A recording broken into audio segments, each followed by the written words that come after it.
Claimed to be the fastest 125cc scooter in the segment 0 to 60 kmph में. Claimed to be the most comfortable, ergonomically sorted yet sporty scooter.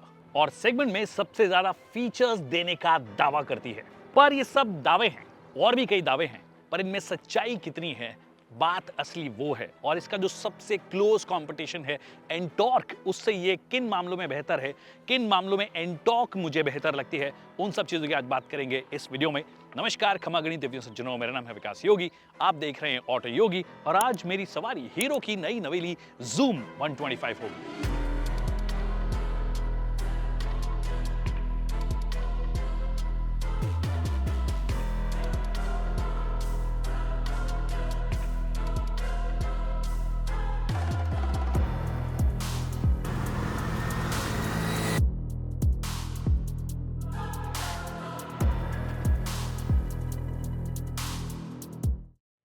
जब hero के पास में Xoom 110 पड़ा हुआ है, destiny नई आई है अभी 125 वो पड़ी है, तो इसकी जरूरत क्या है? इसकी जरूरत इसलिए है क्योंकि जो सेगमेंट है जो 125cc वाला, वो सबसे फास्टेस्ट ग्रोइंग सेगमेंट है. और उसमें भी स्पेसिफिकली अगर आप स्पोर्टी कैरेक्टर वाले स्कूटर्स की बात करोगे तो वो सेगमेंट काफी तेजी से बढ़ रहा है.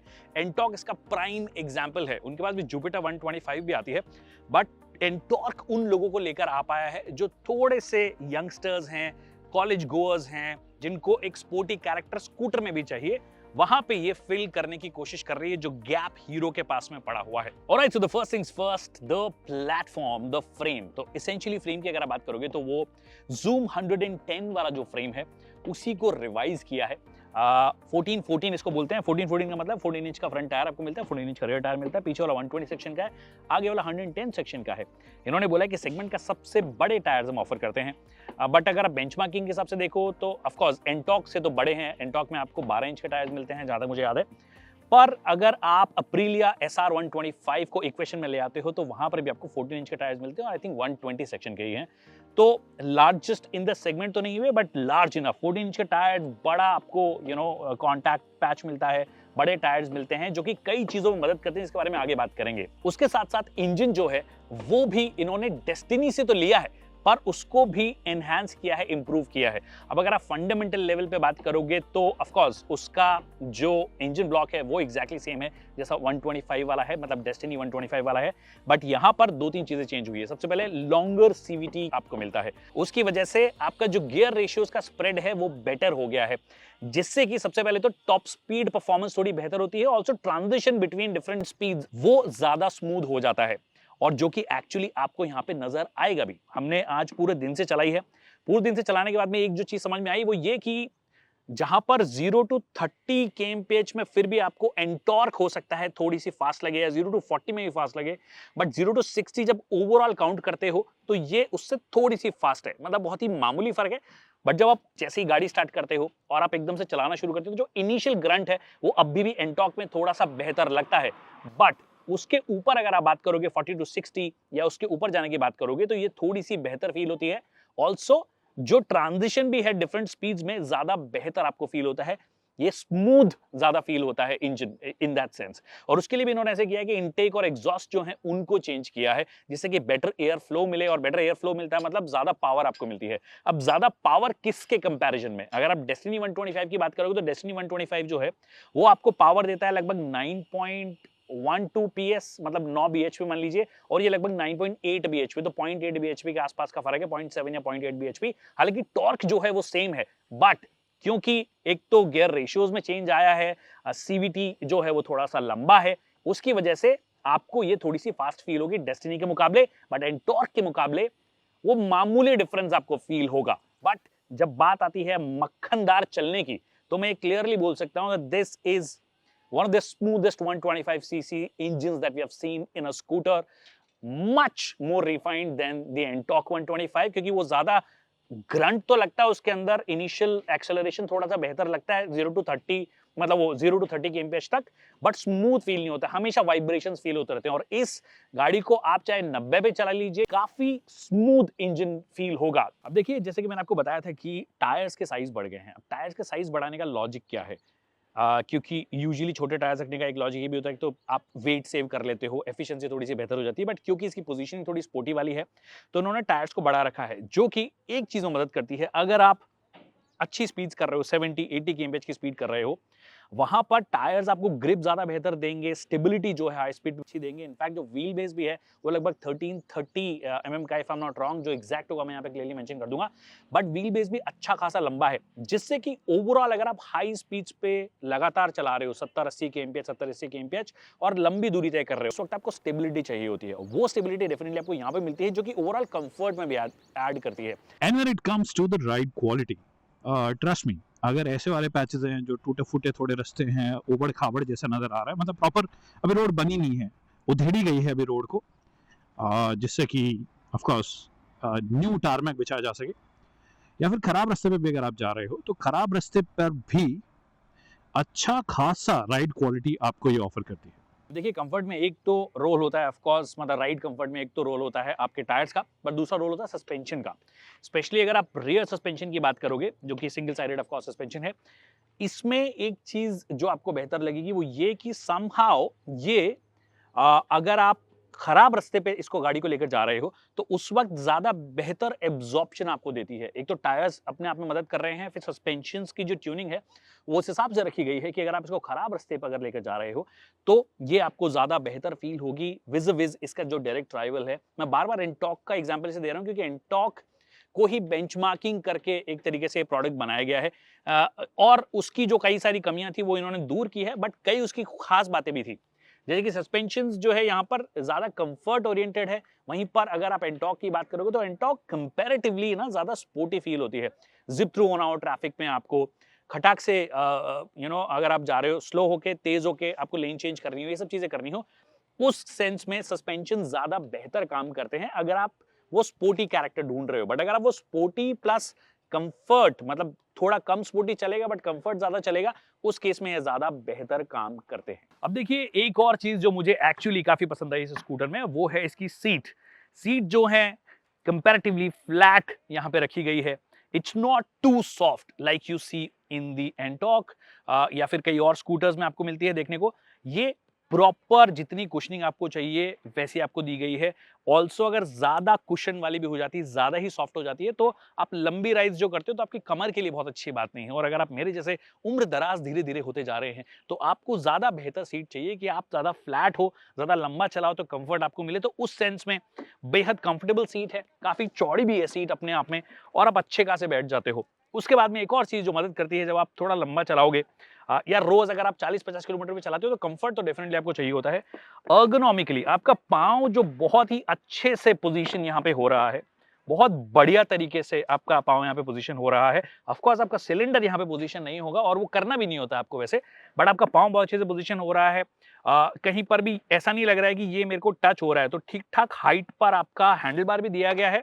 आप ज्यादा बेटर कंफर्ट में हो, ज्यादा बेहतर कमांडिंग पोजीशन पे हो, और कभी कभी स्पोर्टी भी चलाना हो, ऐसे नहीं चलाना होता है वैसे आपको शहरों के अंदर, उसके लिए अगर आपको रेसिंग करनी है तो रेस ट्रैक्स पड़े हुए हैं, बट ये वाला तरीका आपको नहीं करना होता है। बट आपको कंफर्ट चलाना हो, हल्का सा अगर स्पिरिटेड ड्राइविंग भी करनी हो, तो ओवरऑल अर्गोनॉमिक्स आपको बहुत ज्यादा मदद करते हैं। जो डिस्टेंस है between the handle bar and the footboard is absolutely brilliant, bang on. In fact अगर आप लंबे भी होंगे तो आई डोंट थिंक आपको कोई परेशानी होगी, आप आराम से इसको चला पाओगे। एक और चीज अर्गोनॉमिक्स में मदद करती है, वो ये है कि एक तो जो नए बटन्स आए ना वो बहुत अच्छे हैं, और मतलब यूज टू होने में आपको बिल्कुल टाइम नहीं लगने वाला है। एक तो बटन की क्वालिटी थोड़ी सी कंपैरेटिवली बेटर हो गई है, ऑल्सो पोजीशन जो है एकदम परफेक्ट है, तो बहुत ज्यादा डिस्ट्रैक्शन आपको नहीं लगता है। डिस्ट्रैक्शन एक चीज से डेफिनेटली आ सकता है, वो है इसकी स्क्रीन।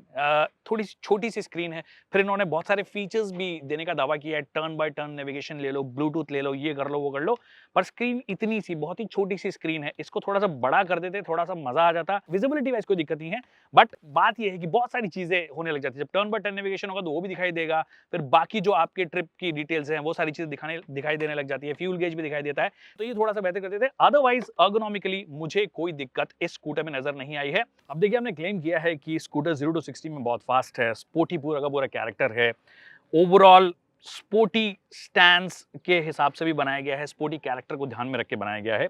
बट दिक्कत जो है वो ये है कि ब्रेक्स जो होते हैं वो भी थोड़े से उस कैरेक्टर पे मैच करनी चाहिए, जो कि मुझे ज्यादा नजर नहीं आया। जबकि डिस्क ब्रेक का जो साइज है फ्रंट में, वो 220 mm का डिस्क ब्रेक साइज है, बट जो बाइट है वो उतनी स्ट्रॉन्ग फील नहीं होती है, स्पेशली अगर आप 60, 70, 60 प्लस कोई भी स्पीड कर रहे हो और एकदम से ब्रेक मारने की कोशिश कर रहे हो, वहां पर इनफैक्ट कई बार ड्रम ब्रेक्स भी थोड़ा सा बेहतर परफॉर्म कर देते हैं। इनफैक्ट अगर आप सीधे कंपटीशन की बात करोगे तो कंपटीशन ज्यादा बेहतर आपको ब्रेकिंग या स्टॉपिंग जो पावर है वो ऑफर करता है।